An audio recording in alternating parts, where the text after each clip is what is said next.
Magandang tanghali, kumusta po? Narito po ulit ang update natin para sa lagay ng ating panahon. Ngayong tanghali po ng October 2, 2024 na kung saan sa ngayon ay patuloy pa rin natin na binabantayan ang napakalakas na bagyong Julian na mayroon pong international name na Kraton na tinagurian rin po yan na pinakamalakas na bagyo sa buong mundo ngayong taon po ng 2024 sa kasalukuyan.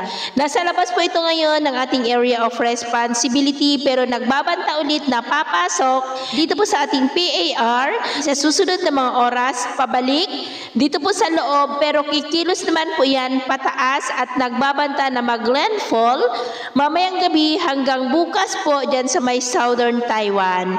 Kaya sa atin pong mga kababayan na nasa Taiwan, iba yung pag-iingat lamang po dahil nagbabanta na tawirin ng bagyo hanggang bukas ang malaking bahagi po ng Taiwan at posibleng sa Biyernes pa yan, tuluyan na makakalabas sa ating area of responsibility.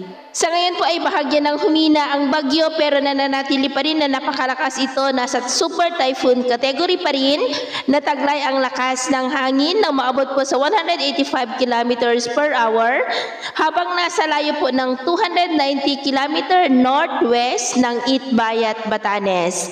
At sa atin naman pong long-range forecast, maliban sa pamumuo ng mga sama ng panahon sa silangang bahagi ng ating bansa, ay wala naman pong bagyo na nakikita na kasunod ng bagyong Julian na lalapit o tatawid po sa ating bansa for the next 2 weeks. Pero posible pa rin po ang mga pagbabago, kaya patuloy po tayong mag-antabay sa mga susunod po na updates. At sa lagay ng ating panahon, ngayong tanghali ay generally fair weather naman po sa malaking bahagi ng ating bansa. Pero dahil sa trough ng bagyo, ay maulap pa rin ang kalangitan with isolated rain sa ilang bahagi po ng Batanes at Ilocos region. At sa susunod na mga oras ay asahan pa rin natin ang maayos na panahon sa malaking bahagi ng ating bansa. Pero dahil pa rin sa trough ng bagyo ay posible pa rin ang maulap na kalangitan with isolated light to heavy rains sa ilang bahagi ng extreme northern Luzon at Ilocos region.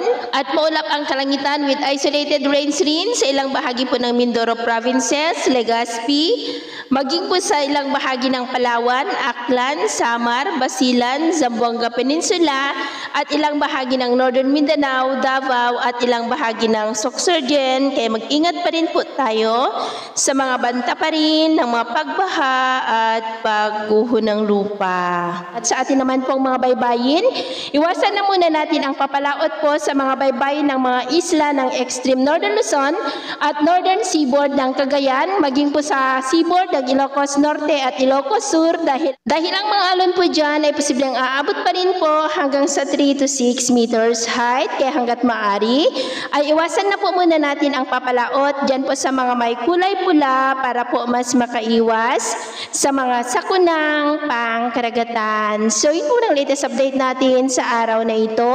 At ako po muli si James na nagsasabing sa kahit anong pagsubok po na darating sa ating buhay, huwag po tayong mawawalan ng pag-asa. Thank you and God bless!